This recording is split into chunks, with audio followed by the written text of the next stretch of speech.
What's up, guys? This is Doctor, and welcome to another episode of the FPL Fantasy. Yes, we're doing it. Yes, it's the summer. There's no FPL, but we're bringing you another episode because there is no summer for FPL nerds. There is no high demand for videos during this period, so I expect like 10 views on this. So if you're one of them, shout out to you and drop a like. Subscribe if you're not subscribed because we're bringing still content during the summer. We have things planned weekly, bi-weekly sometimes. And if you're having this FPL withdrawal, don't forget to subscribe so you get notified. And of course, we're gonna have today our season review. Of course, this episode, this channel is not the same without my co-host Joe. Joe, how are you? I am doing really good, honestly. I'm ready for a season review. I'm ready to get into it. I'm ready to talk about it. Something to keep in mind if Let's Talk FPL is throwing videos out there, we're throwing videos out there. If Let's Talk FPL takes a break, guess what? We don't take breaks. We just hit the pavement, keep going, because we know a lot of you managers are like us, and when there's no content, you want content. We'll give you that content. Make sure to like and subscribe. We'll see you at the end of this video and next time and the week after and the week after. And also, I mentioned in the beginning, like, let's guess a number, Joe. How many views do you think this video will get? How many views do I think this video will get? I'm gonna say 32. That's quite close to what I had in mind. I was gonna say about 37. So if you are there, look at the number at the views. Whoever is watching the video now, our audience, and look at the number of likes. If the number don't match, drop a like. Let's get this to 100% views to likes ratio. We'll appreciate it. And we'll get into this episode. Of course, Joe will present his season. We both had phenomenal seasons. Joe, from his best ever record, he gained like 900,000 places, almost a million places. So it's his best season ever. It's also my best season ever. I finished in the top 2K, actually to be exact, 1.8K. So it's my second time in the top 10K, and we're gonna go through our season, what we did right, what we did wrong, what we're gonna take away to next season, and we're gonna review it because it's helpful. So stay with us, stay tuned. Of course, the timestamps are in the description or on the video player you're gonna see. Joe will review his season first, and then I'll go after him. So Joe, let's get into this. Oh yeah, I'm ready to talk all about it. Okay, so I have up my game week 38. Figure I'll start where we finished. It performed well. As you see, I got 76 points and pretty decent game week rank for the team to finish out. I know everybody thought I was going to take a negative 54 or whatever. I thought I was going to take at least a negative 12 or 16, but nobody really jumped out to me like I needed to bring them into my team. As you see, money where my mouth is. I put in Jansen. He disappointed me. That's okay. You don't have to always perform. And then I also put in Mane and I threw the captain ban on him. Didn't function as well as a Sun captain, but it was a little bit different. And I think when I looked at live FPL, he ended up getting me like 20 was the effective points gained over his 18 actual captain points, which is the numbers are always interesting because it's like I got 18 points, how did I gain 20 points? But that's where Doc's favorite statistics and effective ownership and how many points everybody else got and all that stuff goes in. That's not my thing. It's not my thing. I just knew he was going to get me points, so I brought him in. Spurs triple up, baby. That triple attack. Can't go wrong with it. That's really where my season ended, and my rank, as you can tell, 470,000. I'm okay with that. Like Doc said, I'm about 900,000 higher than I was previously. As my best rank ever, and I think that says a lot for just the complexity of the season. I think the season favored my mindset and my strategy to FPL better than some other managers, but we also had the channel. I was also taking FPL a little bit more serious, going through stats, seeing who hit the woodwork 15 times, who took 120 shots and never scored a goal in the last 2 game weeks, and I think that really catered to a better rank than I've had really ever before. So that's where we were at for game week 38. Also, since you're talking about your overall rank, I should add here, this shows, I'm going to add to the argument of skill.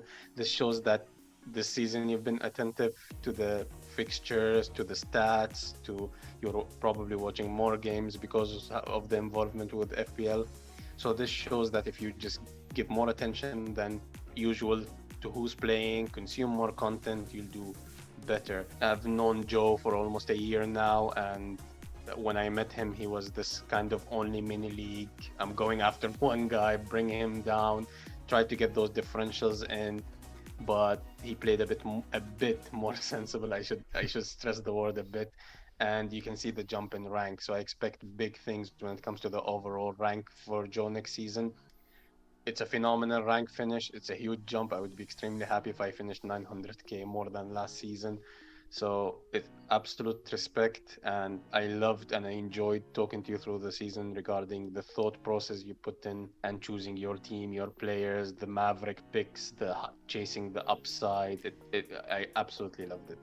Yeah, and it was always good because it kept me on my toes. Because I'm like, okay, what, Doc? Tell me what you think out of these two players or these three players, or who would you bring in for this guy? And you were always like, all right, bring in this guy, and I'm like, cool, I'll bring in the other dude. I know he's gonna be the differential on Twitter. Then, great, thank you. I think there was a what was it? I want to say Rafinha and somebody else, like very early in the season, and it was like Rafinha or like a Wolves player, and you're like, bring in Rafinha, and I brought in the Wolves player, and that actually worked out. I was like, yes, yes, team grass. Shall I remind you of KDB, or you're gonna get into it soon? I'm not worried about KDB. My Salah triple captain, it neutralized that. I wasn't worried about that. Fair enough. All right, going into the complete opposite end of the spectrum. Game week 1. I started out 91 points. I was super ecstatic. There were multiple reasons why I was very, very, very excited about this. I already beat my highest rank ever. I've had 91 points and I was sitting at just above 1 million on the season, and I felt like that was a great start to the season because I was already at 1 million. I already beat my highest rank ever by 300,000. I'm killing it right now. And it was an interesting start to the whole 21-22 season because everybody did great. Looking back at it, it seems really weird because I see that the highest points was 150 points. And it felt like game week 1, there was so many more points there. And I think it was just because everybody was getting 90, 100, 110, and some people even sitting at 120 points.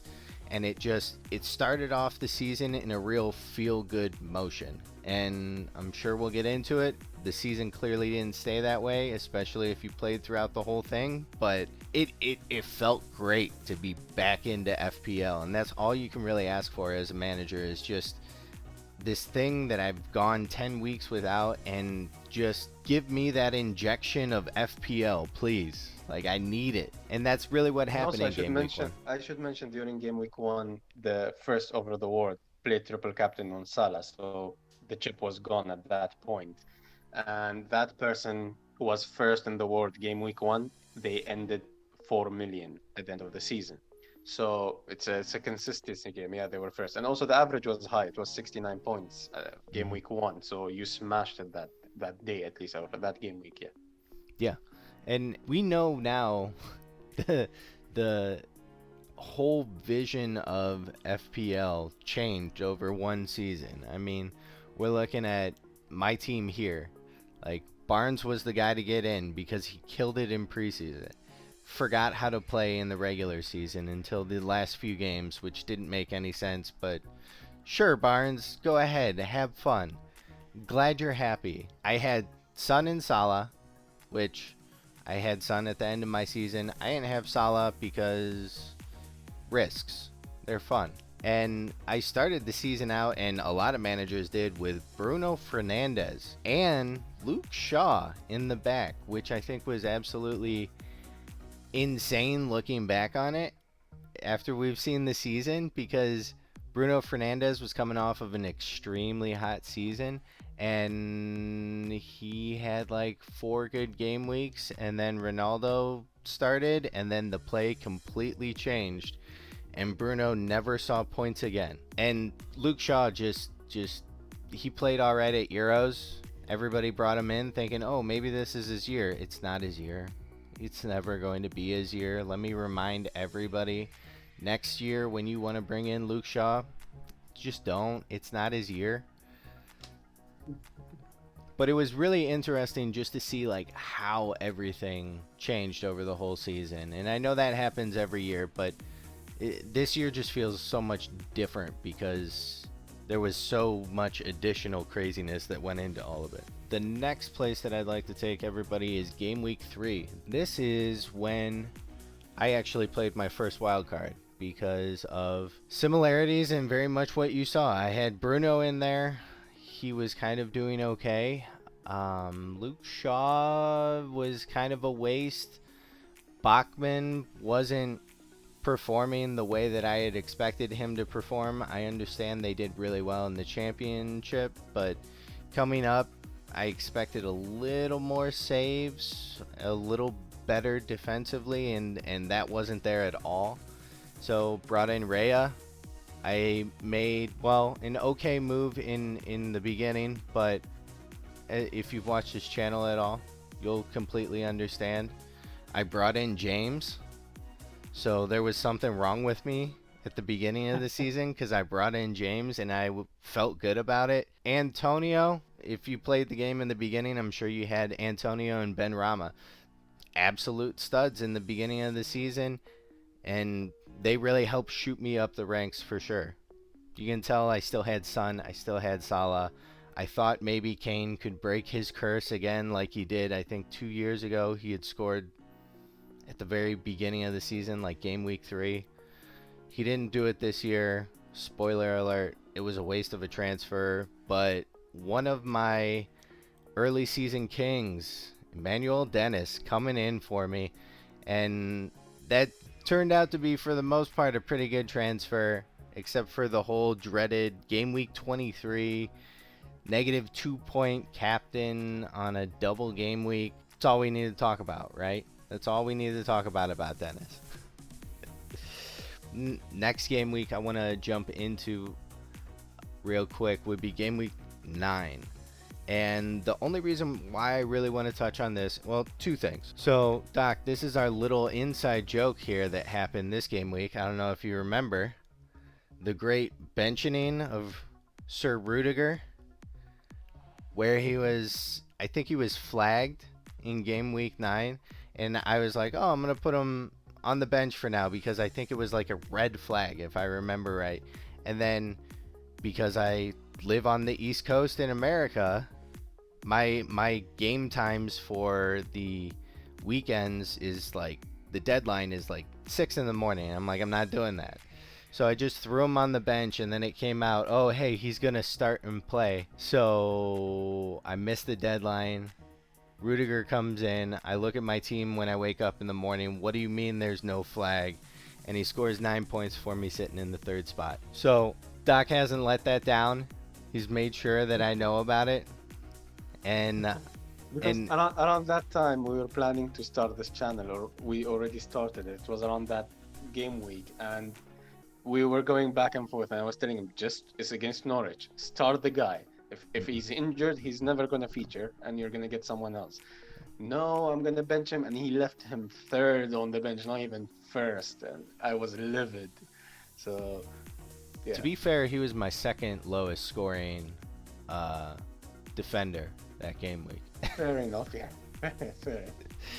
It worked out. It didn't. There could have been better things. But the one thing that I wanted to mention was this was a monumental turning point for me in my season, because I broke 1 million. I got into 1 million and I never went back up the rest of the season. I stayed down within 1 million.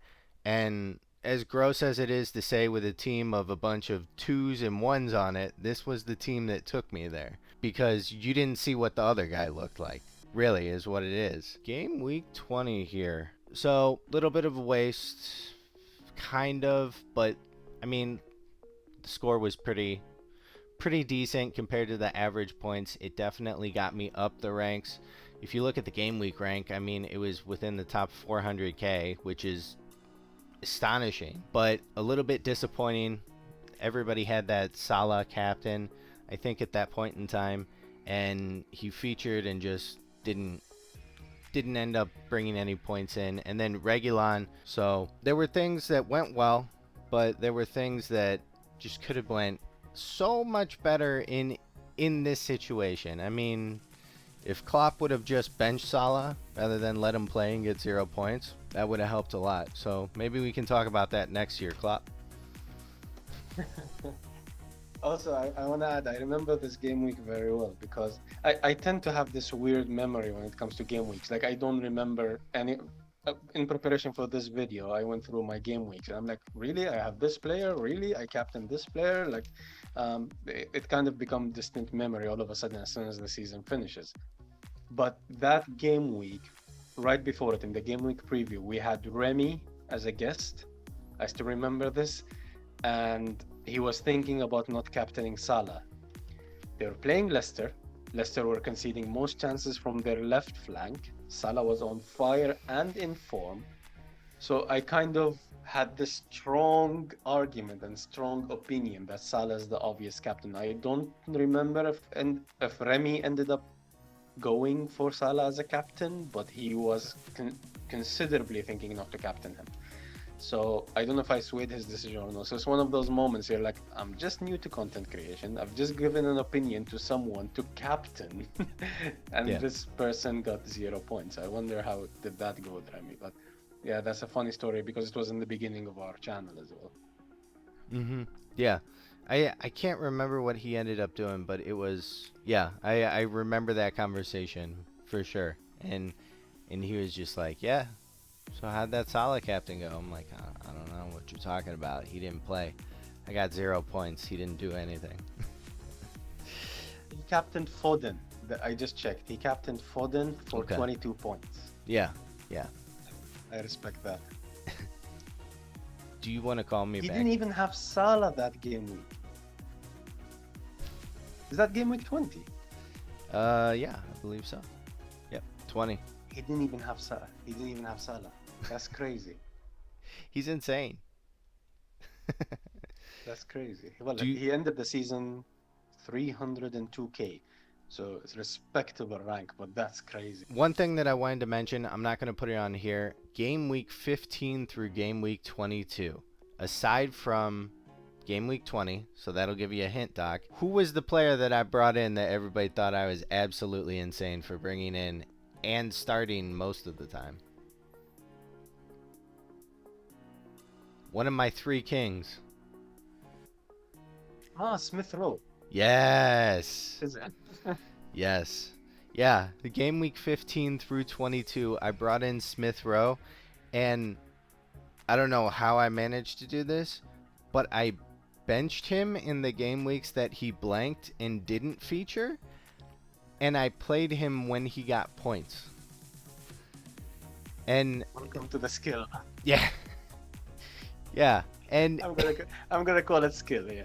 yes, skill. Definitely, yeah. And for most of you managers out there, I don't know if you remember, but this was the period of time where Smith Rowe was getting about 10 minutes to 15 minutes a game. Saka was scoring goals or assisting, and Smith Rowe was either matching or beating him because he would come on, get an assist, and score a goal. It was driving me crazy. Yeah, everybody was talking about bringing in Saka, and I'm like, no, you got to bring in Smith Rowe. This man, he only needs 10 minutes to win a game. That's all he needs. That was also another interesting kind of like turning point type ish scenario where I was getting points from a dude that wasn't even really playing, and nobody else was getting those points or even matching those points and supplementing them. So that's something that I wanted to mention for sure. Game week 26, I wanted to mention real quick. That is the Salah triple captain that everybody triple captained him because he was playing, I forget, like Leeds and I don't know, somebody else. One of the other very low teams. Norwich. It was Norwich, Norwich. Leeds, both at home. Yeah, Norwich and Leeds, and he didn't disappoint. He did what he was supposed to do, and everybody who triple captained him was more than happy about that. I wanted to go to game week 24 because this is my wild card, and then something that I was disappointed about in myself, and I remember it during this game week, was I didn't necessarily play my game 100%. And this is something that we'll bring up when we get into advice and lessons learned.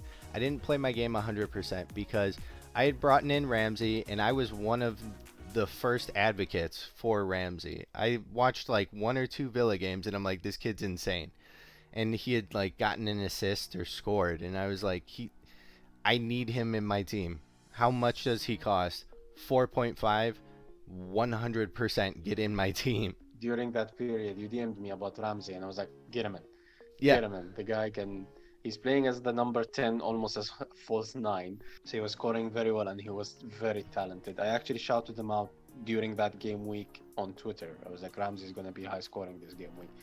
I didn't manage to bring him because I had other priorities, but yes, and that was the issue.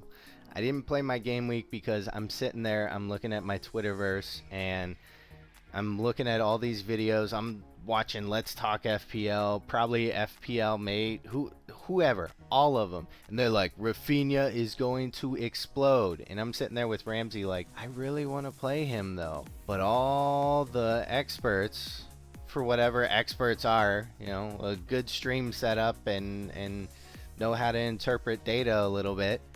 We're experts now. We're saying, no, you got to put in Rafinha. experts. Yes, yes. Yeah. You got to put in Rafinha. And I did that. And this is a common thing that I've been trying to break that I got a little bit better at. But throughout the season, I had a lot of these instances where the FOMO was better than my opinion of a specific player. And hey, 12 extra points on the field would have helped out. 12 extra points at my rank right now, like that probably puts me at like 380. That maybe gets me like an extra 100k. So all those points add up in the end, and yeah, I just wanted to mention that because that's good setup for advice and lessons learned is try to always play your game. So I absolutely agree with that. Yeah. Oh, yeah. Yeah. Then I just wanted to mention in game week 28 and 29, I'll just show the history real quick. 28 and 29, I took -8s in each game week. Now, maybe the overall rank for the game week rank, you're like, okay, it was all right. These completely paid off for me. So this is another lesson that I'm going to say that maybe Doc will fight me a little on. But don't be so afraid of hits. Yes, you shouldn't take hits randomly and just be like, I like KDB. Well, he's going to be benched this week. I don't care. I'm bringing him in for a hit. Like, no. But there are good hits. And this is something that my Maverick play does try and feed into is, hey, I'm going to take a hit, but the guys that I'm bringing in, they're going to smash it. And this game week, or not just this game week, but this season, that's something that really catered to me shooting up the ranks. I was taking hits when nobody else was, but I was bringing in players that nobody else was, and they were performing for me. So I wanted to just spotlight 28 and 29 just to show that there are hits, but there's plenty points also. Touch on the really hits and how they function when it comes to maybe when the game launches again, and we're gonna have a set of advices or set of recommendations or set of opinions, and we're gonna touch on that. And I'm sure we're gonna go back and forth regarding hits. But in general, I agree with you. If you can explain the hit, do it. As long as you can explain it properly. It's not like most of the time is I have a gut feeling this player will do well this game week. And Mhm. I don't think that's a good reason to take a hit in the long term because we will tend to remember the ones that worked out, right?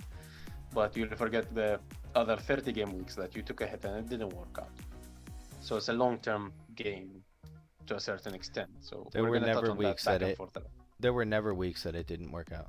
What are you talking about? I don't even know half of these hits. That wasn't me. That was somebody else's team. They like merged them. Yeah, you were hacked. Yes, I was hacked. Two factor. FPL two factor. Yeah, I think it's coming, by the way. Uh, Actually, they announced that's coming, but I think it's going to be optional. FPL yeah. Focal had a discussion on Twitter recently, and I think with the live FPL, Mhm. and they were discussing it, and it's probably going to be optional. Like if you want to turn it on, you can turn on two factor, which I think is a very good thing because some people just make 10 teams, and this they if you think about it, it's a marketing thing, right? You want as many players as possible to show those numbers to sponsors. Mhm. Although it's against the rules, but yeah, you don't want people to be put off. Yeah, for sure. And I'm excited because it sounds like there's some very interesting changes that they're mulling over for this next season. So I'm curious if it's going to be some big changes that are going to add a little more spice to the game, or if it's going to be, we brought you two factor, wow, and like that's it, you know. I think there will be a lot of changes. And again, we're gonna make another video, one of the planned videos Yes. for this channel. So if you're still here, we really appreciate it. If you're not subscribed yet, press that button. We're gonna make a video kind of what we expect for next season or what we hope and what we want and those kind of stuff. Yep. In 33, I used my bench boost, and this is kind of where I made some transfers to move away from being so dependent on Salah. I don't really feel like I missed a ton of points at the end of the season there, so I think it definitely paid off.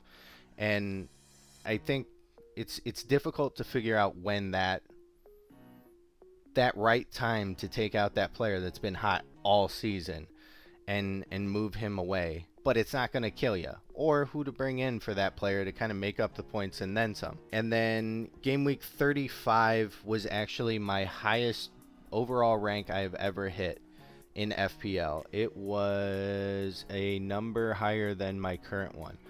300. 314,000. Yeah, 314,000. That's the highest rank I've ever touched in FPL. And that's where I looked at the season and I was comfortable with what I had done.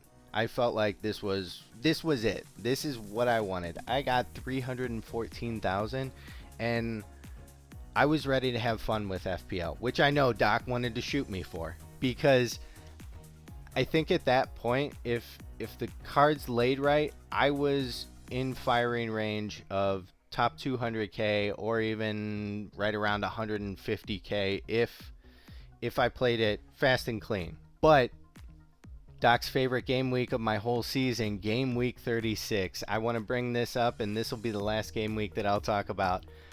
But game week 36, I got a beautiful 78 points, baby. Yes, the average was 79 points. Dang it. And that was, I feel like most managers, 100% most managers, especially if you didn't have KDB, were crushed this game week. Look at this team. There's no KDB. I wasn't really crushed. Like I was happy that this was the thing, and I did it a couple weeks early, but I was happy with what I had achieved in the FPL season, and I wanted to go for it. I wanted huge points if possible, and that was my mindset here. That's where I went into my final free hit, and I said, you know what? I'm gonna put it all on the table.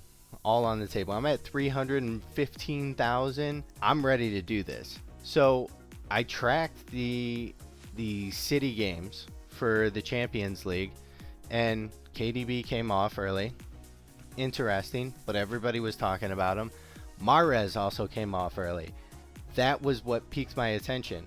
And at this point in time, if I remember right, Mahrez was I think the second highest scoring City asset in the midfield, if I remember right. And Sterling was number one, which blew my mind. I was like, how did Sterling ever get any points? He never scored any goals. Actually, Uh, it was goals and assists. When I saw the stat, I'm pretty sure it was for FPL, but it might have been just the season as a whole, including like Champions League and all of that. But yeah, so I actually, brought it in. was quite possible that he was the highest scoring FPL City midfielder because the difference between him now between him and De Bruyne is 33 points. And De Bruyne scored a lot of points at the end of the season, so you might be actually right. Hmm. Yeah, yeah, it was mind blowing looking at this, and I'm like, we know what Mahrez can do. Like you put him in the game, and Pep plays him, man's gonna crush. And didn't play him the first game, played him the second game for like 10 minutes. I'm like, why even rest him? Come on, man. I'll give Doc credit. He talked me kind of into one transfer, but it was a moot transfer. Was I was thinking about going Watkins over Richarlison. They both scored 7 points that game week, and I wanted, because this was my go for it team. I told Doc, and I think I said it on video too. The lowest owned player at the deadline will be in my team, which was Richarlison. And I I was like, remember that. yes, he got some points. Let's go. Let me see what Watkins got. You sorry saps. That sucks that you just followed the herd. Oh, he got 7 points also. Oh, okay.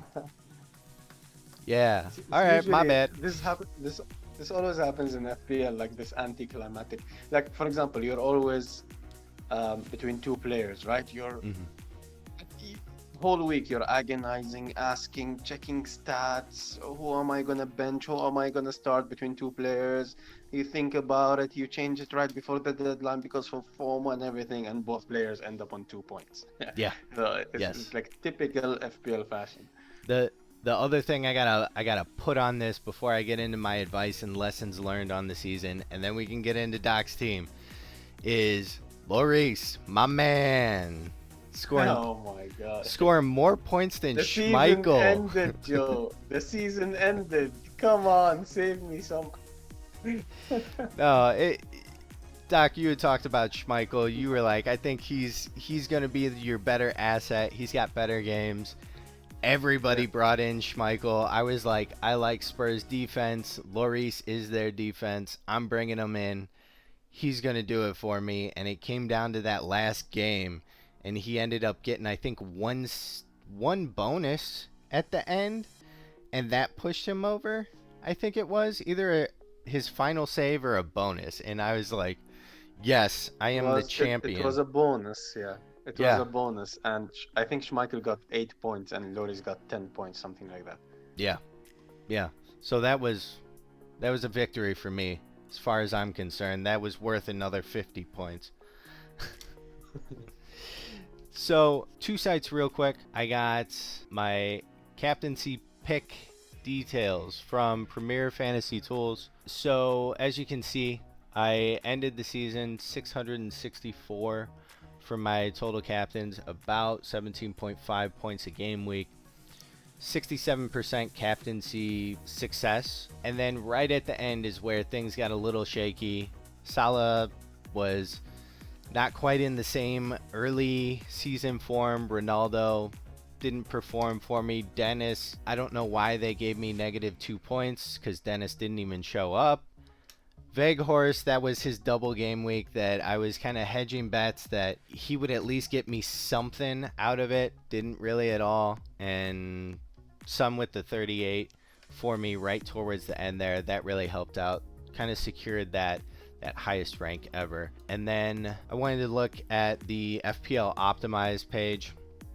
You can see my team up here, my best team. It is a little bit lagging in the midfield and forward position, I feel like compared to other teams out there, with my Jota of 66 only, and Kulusevski had 57, but keep in mind that is like 57 for like 10 game weeks that I had him in, and the fact that he's a starting 11 is kind of testament to I didn't really have anybody else throughout the season to fill in that 11 spot for me, which is unfortunate, but next year it'll be fixed, I promise.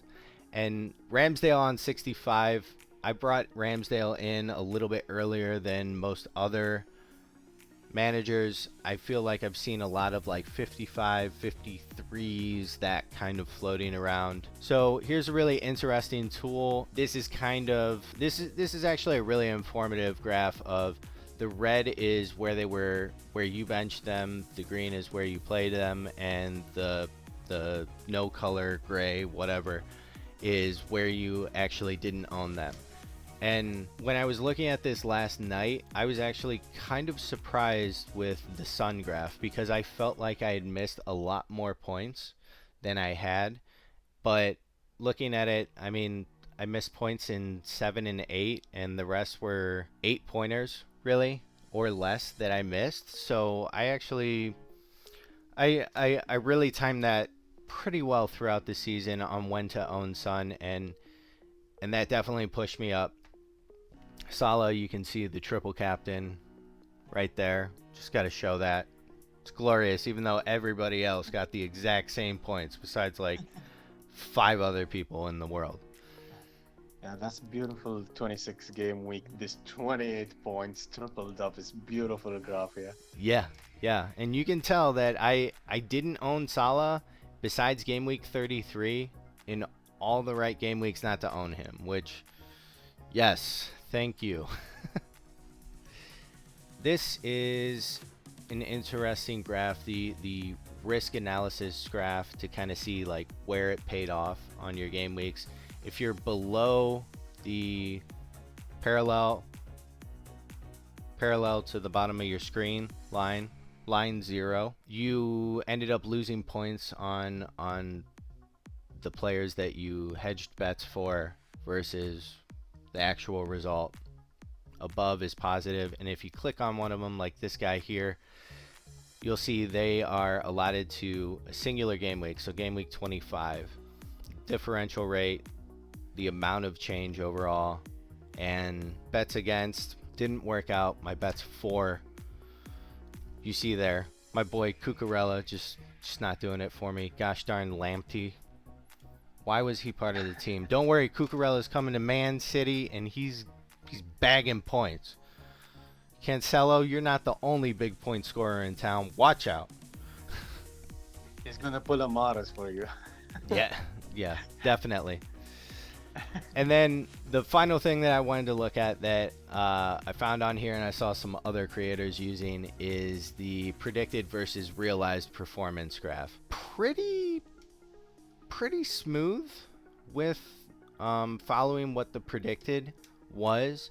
The only really hiccup is that game week 36 there, which I kind of figured that was going to be a thing. That was definitely throwing all my eggs in one basket and going, it's all or nothing, here we go. So the final thing that I wanted to mention is my advice and my lessons learned. And now I'm going to take us back to the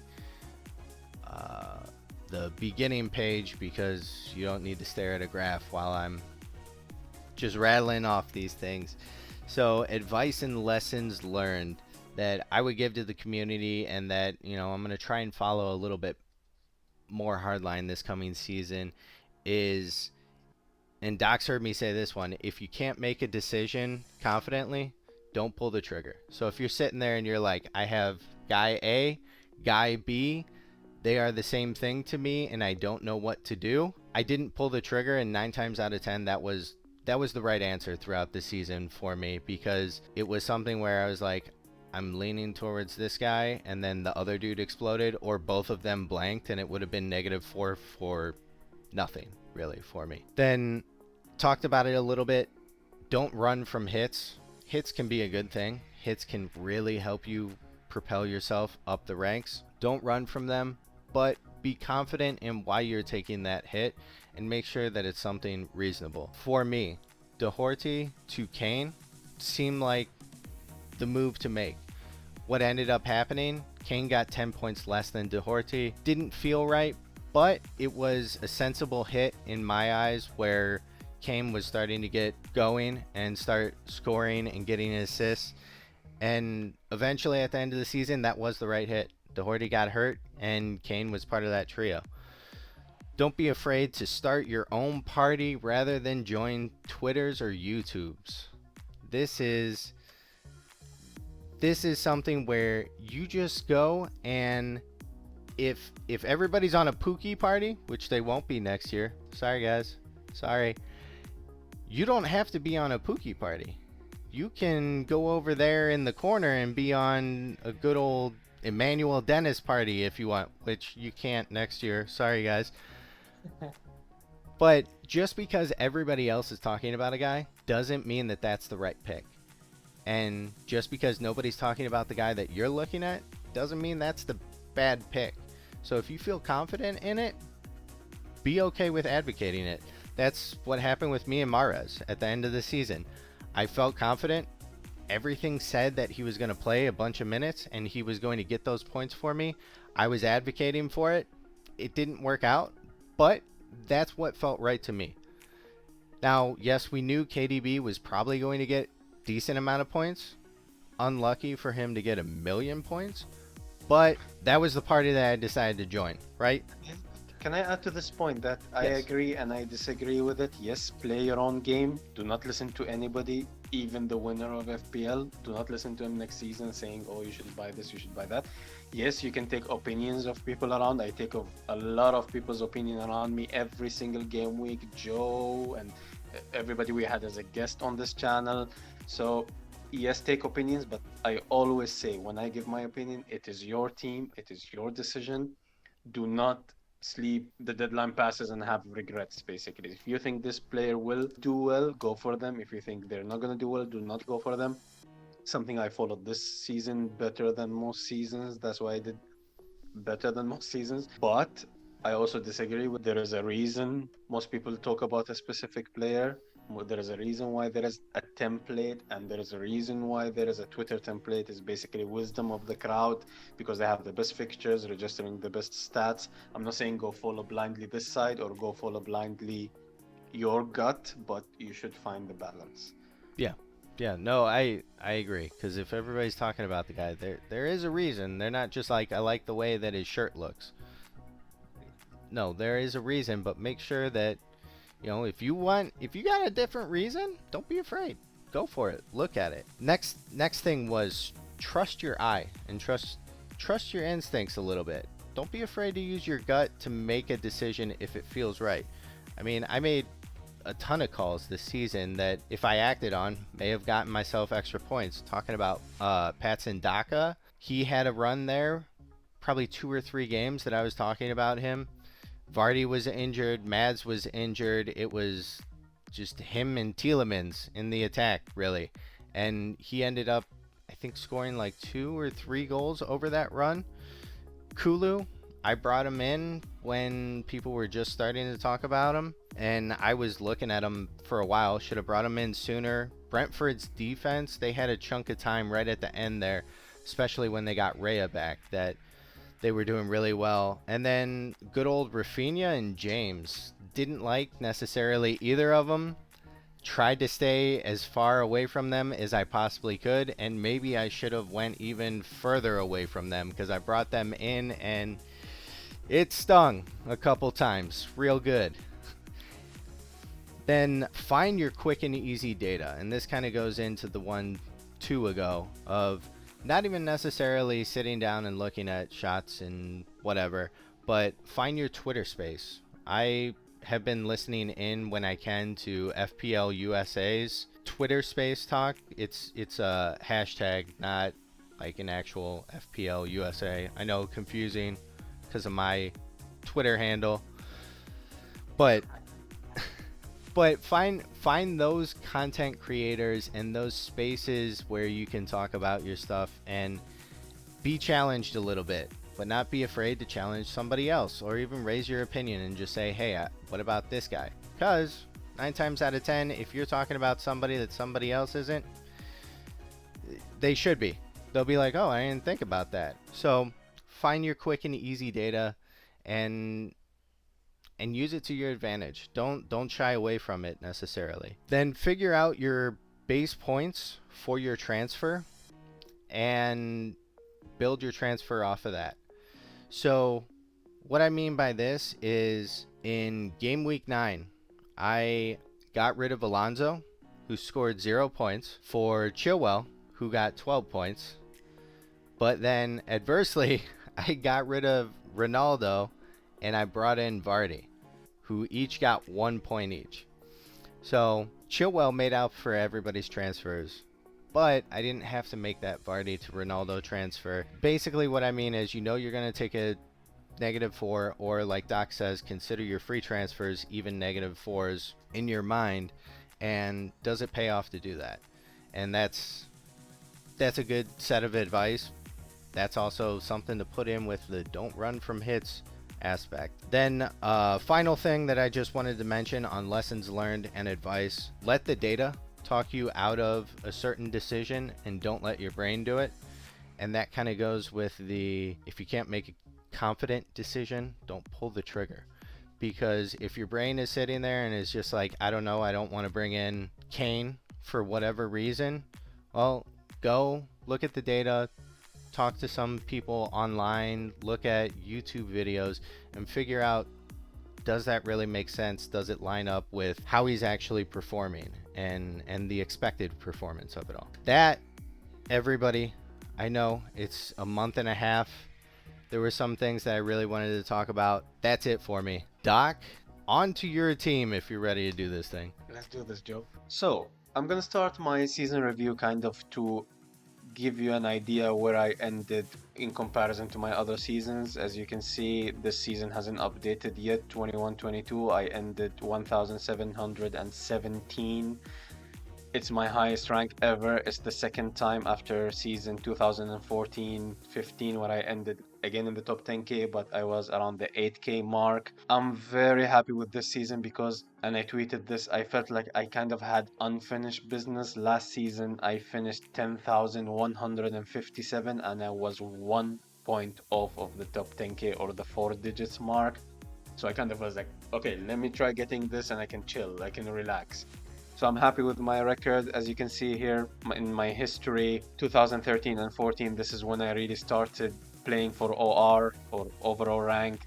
When I started playing, I was just playing with mates, and you can see the record kind of suffered around this area. Yes, I got a couple of 100k finishes, but the way I was playing my mini league with my friends were like, if you can get like this haul from a random player, then you won FPL basically. So every single week we make some ridiculous transfers. Like all of a sudden, I'm captaining Rodri or N'Golo Kante or McTominay versus someone at home, just trying to catch that hole and just go to that, like to the coffee shop or wherever we gather and tell our friends like, I told you he's gonna score. Nobody owns him. He's under 1% owned and this kind of stuff. So this is how we are playing the game. So I'm really happy here to end the season in the top 2k. I got extremely lucky here and there. This is the season review. Yes, I worked hard, I researched, I planned every single transfer to the T, but you need a lot of luck to end in the top 2k. I absolutely admit it. I got myself, let's say, with the way I was researching into the top 100k, and then I let luck play its role, and I'm happy because if I go through my season, there were a lot of 50-50s, and I think I was on the right side of most of them, and that's where I really felt lucky. So I'm not gonna go through each single game week as Joe did, but I'm gonna highlight some milestones. So I started the season at 185k rank. I started at the top 100k in previous seasons, but I never ended this high. So I entered the top 20k in game week 7 and I never left it. So I stayed in the top 20k, as you can see, throughout the season, in and out the top 10k. I entered the top 10k for the first time in game week 17 and I went like 8K, 5K, then 11K, 14K, but it was around this area. So the moment I hit the top 10K, I made a conscious decision to play kind of defensively, make sure I cover all the rank killers, make sure I play my own game, but I made sure I have all the rank killers so I don't just drop big. And I did drop big couple of times. Like for example, I was 6K in game week 28, and then in game week 29 I was 11K, so virtually doubled my rank, right? So you have those game weeks, but I try to cover my bases as much as possible. One turning point was game week 26, and when the double game weeks were announced, I was gonna wild card here. I decided not to wild card maybe 10 minutes before the deadline. Would have I been better if I had wild carded? You cannot know because it's difficult to know during this long period. But I think I played my triple captain perfectly because it was a dream triple captaincy with Salah. So those are kind of the moments that I think they are pivotal into getting the rank that I wanted. Am I gonna go again in try to get the top 10K next season? I think not. Well, I thought not, and then FPL Research tweeted an Excel sheet, and in that Excel sheet, every single manager is ranked according to their history, and I am in the top 1K and I'm first on my country. That gave me a bit of motivation inside. I'm like, shall I go for it again next season? Spend the amount of time, the amount of energy, the amount of it's ridiculous the amount of time I spent with friends talking about FPL and possible transfers and planning transfers weeks ahead. It's a lot of time and energy consuming, especially when you're working, you have a family. So it's difficult. And it gave me a bit of glimmer of hope. I'm like, I want to stay in this top 1K in the history of FPL. So it gave me this kind of motivation, but I think I'll try taking it lightly next year, like not spend as much time as I had spent this year, but yeah, you never know. Those are kind of the Yeah. highlights. I was just gonna say, I think your point where you got into the top 10K and didn't really leave for the most part. You had a week or two here, but that was about it. I think right around that time was when we started the channel, and you were ecstatic that you were up so high, and I was ecstatic because I was like, I don't even, a million seems so far away from me. And I think you said that you wanted me to end the season on 250K or within the top 200K. And sorry, sorry, I chose to have fun at the end rather than meet your thing. But I told you, I think I told you, I'm like, you can get in the top 10K easy. I think you can get into the top 5K. And then I think I went ballsy and I said the top 1K isn't far off.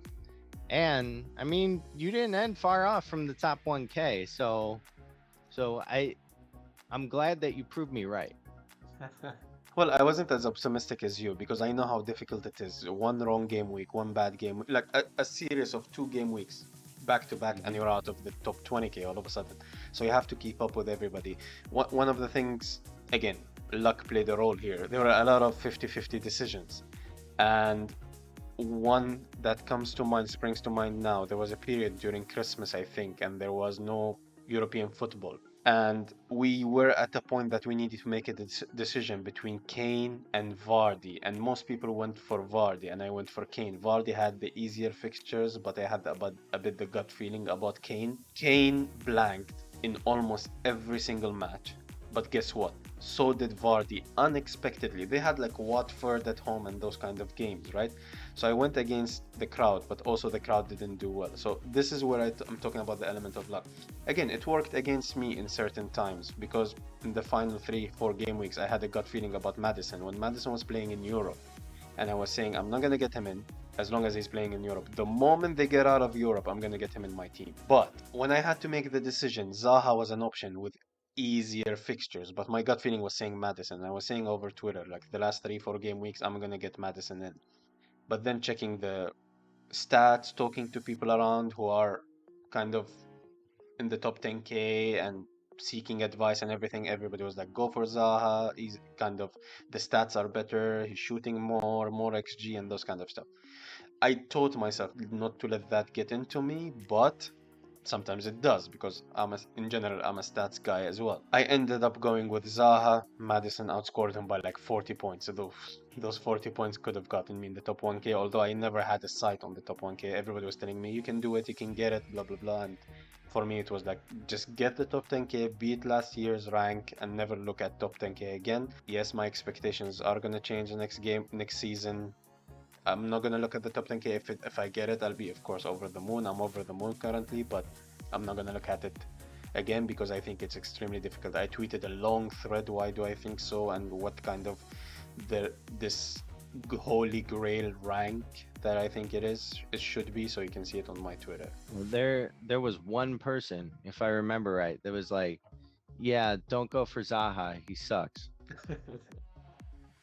I don't know who you mean. Like I don't remember. I don't Mm, remember what happened during the season. Like I don't talk to yeah, many people yeah. anyways. Yeah. Yeah, yeah, Joe, you told me not to go for Zaha, but But I'm insane, so I wouldn't listen to me either. Some of the stuff that I pulled this season. yeah, that KDB, I'll keep reminding you of this KDB next season. Yeah, that's fine. So I was gonna go over kind of analyze my season over FPL Optimized. I'll just do it and skim through it quickly. So we are on FPL Optimized right now, and as you can see, this is sort of my team of the season. I want to shout out among all those players. I want to shout out Matty Cash, my absolute goat. I got him for his holes. I kept him for a very long period of time when everybody ditched him, and he kept scoring and scoring on.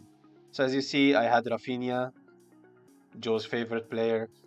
He was my third lowest scoring player that I had after Ramsdale. This season has been marked with change of goalkeepers. Usually, I have two goalkeepers per season, like or three on each wild card, right? This season's been crazy. I had De Gea, Ramsdale. just think of like every single goalkeeper. I even considered Martinez. I think I considered Jose Sa as well. So it's been a crazy season when it comes to goalkeepers because of the swings and because of the cancellations. By the way, I go back to the story of Kane and Vard. Kane also had a lot of cancellations. There were this illness outbreaks. There was this snow cancellation versus Burnley, who I had him in that match as well. So it's been a crazy season, but most of the 50-50 just went my way. If they didn't go my way, it didn't go the other options way as well. The things that I feel that I did right that I want to take to my next season, similar to what we learned this season and kind of advice or recommendations that I would do again. One of the things I looked at and I tried to control is FOMO, and especially FOMO when it comes with players who I don't personally expect that will score high. They might score a return or an assist or a goal, right?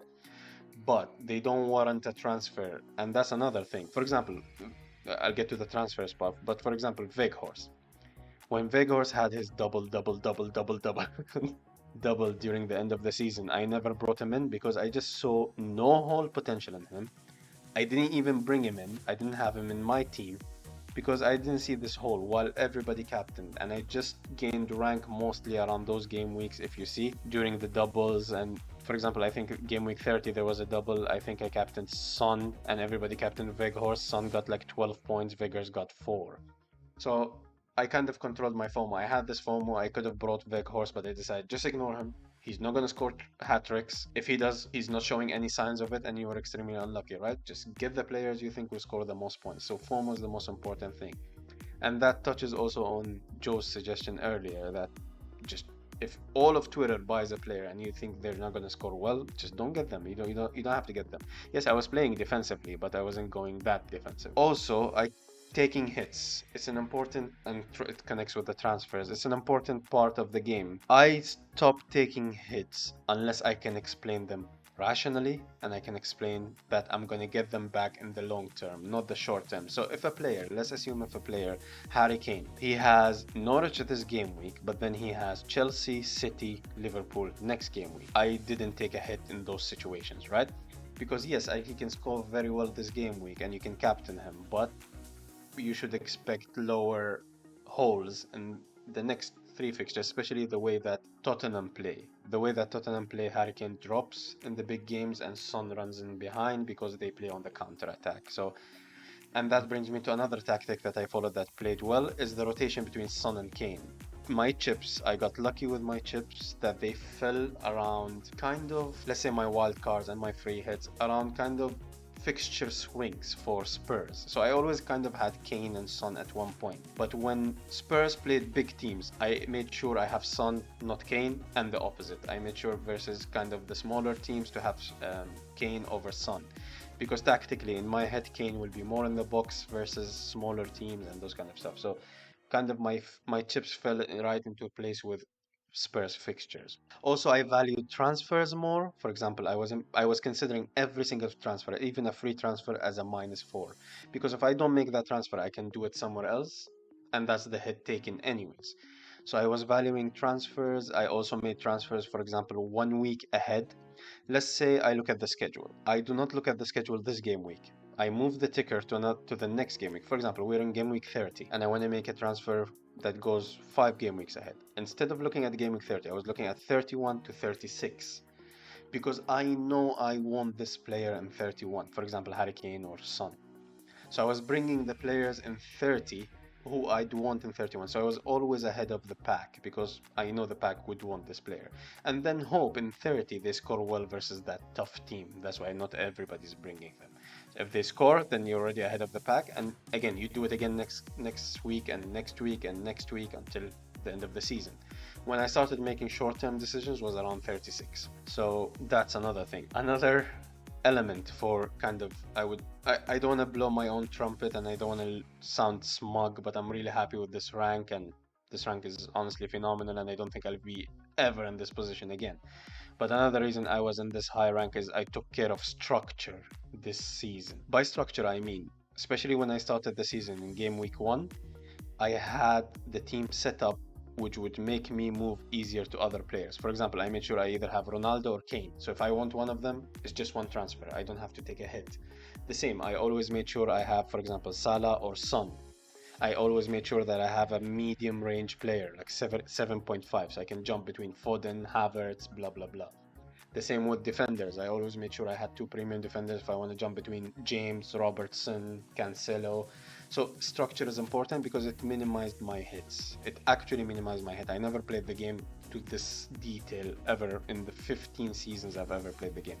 It Yeah, explains this and high rank. and I think that's going to be even more important, presumably, in the next season and seasons after that, because the way other content creators and it sounds like the way official FPL is talking is we might see a shift in our prices a little bit. If you look at even forwards over the last, X amount of years, typically there's like 3 or 4 forwards that perform well that people want, but you also have so many forwards that are priced at 12.5 million, or you have like Jimenez, who I know was out of the season, but even when he came back in, he was like 8.1 million.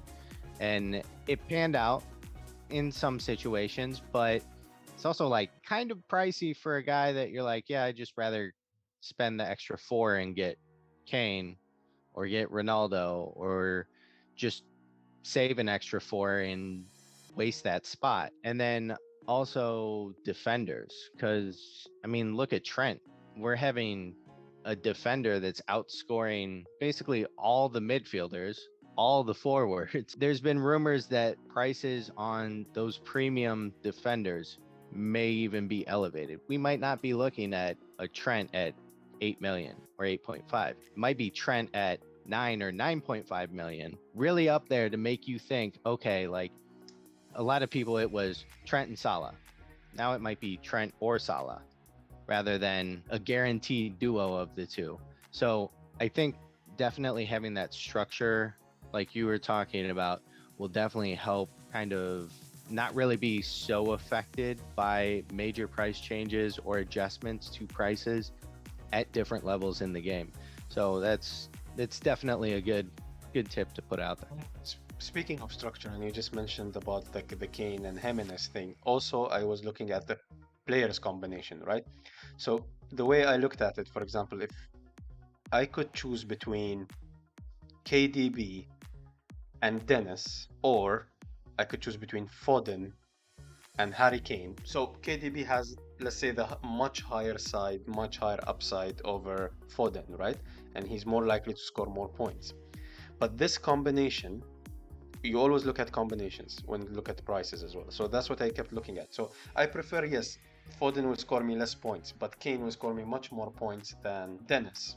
So when you have this combination in mind, you're like, okay, I'll sacrifice KDB points. He'll score a lot of points, but I think as a combination, I'm gonna win in general. So you have to always look at also transfers as a combination. So if you bring KDB, just think, who am I sacrificing? If you bring Kane, who am I sacrificing? If you bring Dennis, what am I gaining? So there's a lot of this strategical element to it when it comes to considering transfers. It's not just a transfer, log in, do a transfer and leave. There's always like, what are you getting and what are you losing? So I always took that into consideration. Also, in the beginning, I tried to build team values. I never make early transfers except for the first, let's say, 4 game weeks. And by early transfers, I mean just before the price rise. I never make it during the game week while there are games to be played and everything. So you try to build team value in the beginning and then that's it. You just make a transfer on the day of the games. That's I've been doing this for the past 10 years probably. So that's nothing changed this season. One thing changed this season that definitely I changed this season is zero booked transfers. So many of the times you think about it this way. Okay, I'm gonna wildcard this game week. Next game week I'm gonna bring this player. So I'm gonna have 1 week punt on this player, for example. Let's say I'll have 1 week punt on Diaz, and then I'm gonna turn him into Foden next game week. I stopped doing that. I brought Foden on the wild card because I learned you're gonna probably need and want somebody else next game week. Probably you're going to have an injury, a suspension, that you cannot do that transfer. Now you're stuck with Diaz while you wanted Foden. Foden goes on 5 game weeks holds, and you're still, for example, I'm just giving a random example, and you're stuck with a Diaz with tough fixtures or rotation. Or so I didn't book any transfers, and this happened kind of with Reeve this season. So we wildcarded at the end of the season together. Anyway, so we wildcarded together. He brought a punt. I don't remember who it was instead of Son. Mainly that was the difference between our both of our teams. And Son had a tough fixture, and then he was planning to bring in Son next game week. Guess what? Son didn't come in for another 4 game weeks, and Son kept scoring, and he just wanted him to black. So kind of I stopped booking transfers. It's so annoying when you book a transfer and you just cannot get to it for free, for example. You know what I want out of the game? In book transfers, the phrase made me think of this. What I want out of the game is I want to be able to schedule my transfers. That's exactly what I want. So me having a deadline at 6 in the morning rather than getting up at 6 in the morning, I can be like, hey, if all goes well, I want this man right before the deadline, please.